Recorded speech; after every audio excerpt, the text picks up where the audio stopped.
British Kaffraria. British Kaffraria was a British colony/subordinate administrative entity in present-day South Africa, consisting of the districts now known as King Williamstown and East London. It was also called Queen Adelaide's province.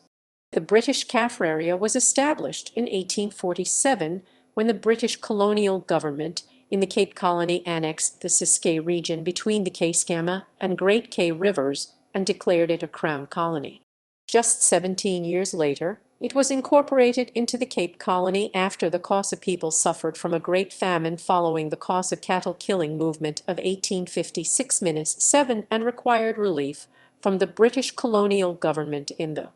The term Kaffraria stems from the derogative word kafir, which was used as a term for the black African inhabitants of southern Africa.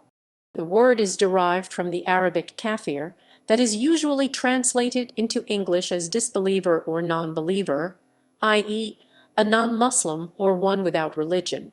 The word was originally applied to non-Muslims in general, and therefore to non-Muslim black peoples encountered along the Swahili coast by Arab traders. The word Kaffraria came to refer specifically to the Xhosa lands in what is now the Eastern Cape.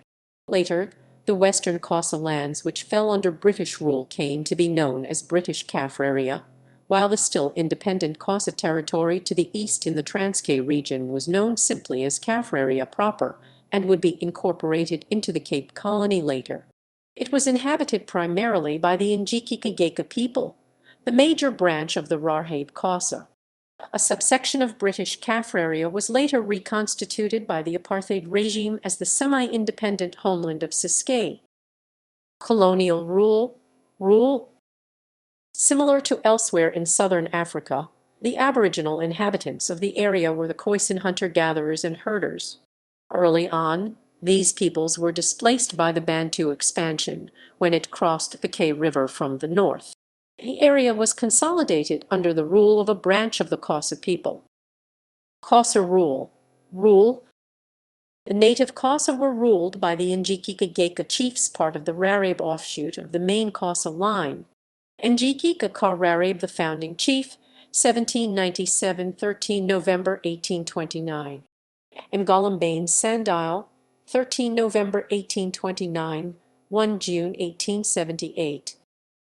British rule. The territory came under British rule in the 19th century. However, there was great disagreement on how it should be governed, with the Cape Colony being reluctant to take responsibility for its administration. Its status therefore changed several times before it finally became part of the Cape Colony. The territory's administration was handled by a British military officer who was appointed as the chief commissioner. Each administrative chief was assisted by assistant commissioners who acted as magistrates, advisors, and arbitrators among the several Xhosa tribes. The authority of the Xhosa chiefs was recognized to a limited degree since their decisions were subject to review by the colonial administration. Any decisions made by the Xhosa chiefs could also be reversed if they were contrary to the agenda of the British colonial government. The Xhosa chiefs had to acknowledge the Queen of the United Kingdom and recognize their own subordination to the appointed British military commander. British Commander Harry Smith initially arrived in the Cape of Good Hope in 1828 to lead the British Army. He led a British force in the Sixth Xhosa War of 1834–36. He returned from India in 1847 to become the governor of the Cape Colony. He attempted to unseat Chief Sandile of the Xhosa people. He was also the paramount chief of all Rarhabe tribes in British Kaffraria when the Mlangeni War, also known as the Eighth Xhosa War, erupted in 1850. The war lasted until 1853, even after Smith was recalled. Queen Adelaide Province in the Cape Colony, 1835. After the Sixth Frontier War, Hince's War, on 10 May 1835, the area was seized by the British Governor Sir Benjamin Durban and annexed to the Cape Colony as Queen Adelaide Province. It was established when the Xhosa people were driven across the Kei River, and a new buffer zone was established with white settlers maintaining the new order. The province was divided into small chiefdoms that were controlled by magistrates who lived in the various chiefs' great places. A location for the new province's government was selected, and named King William's Town. The province was declared to be for the settlement of loyal African tribes, those rebel tribes who agreed to replace their leadership, and the Fengu, known to the Europeans as the Fingo people, who had recently arrived fleeing from the Zulu armies and had been living under Xhosa subjection. Magistrates were appointed to administer the territory in the hope that they would gradually, with the help of missionaries, undermine tribal authority. The area was named after Queen Adelaide, the wife of King William Roman IV.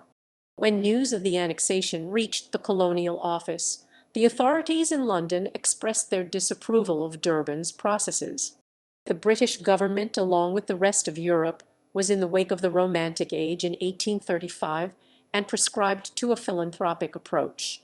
Lord Glenelg, the Secretary of State for the Colonies, stressed that Smith's method of annexation had brought dishonour to the British name, and that Queen Adelaide Province would no longer be the name of the territory.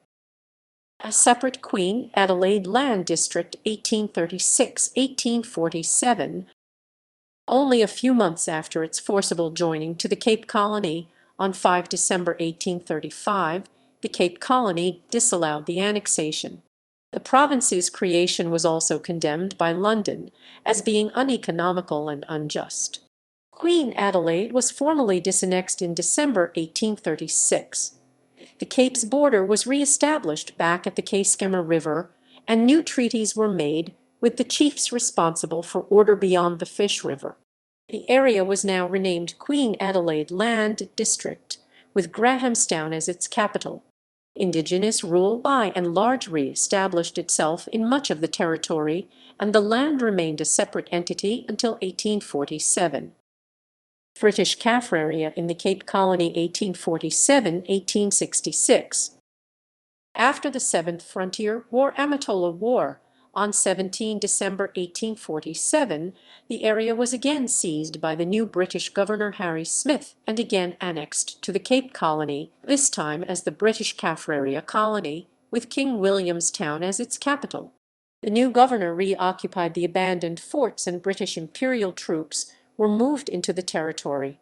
German emigrants arrived in British Kaffraria in 1858, 1859, and again in 1877–1878.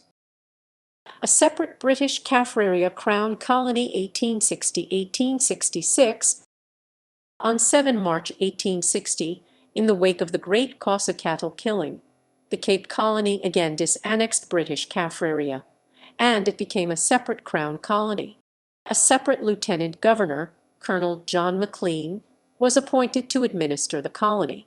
However, economic problems threatened to bankrupt the colony, and pressure was brought upon the neighboring Cape Colony once again.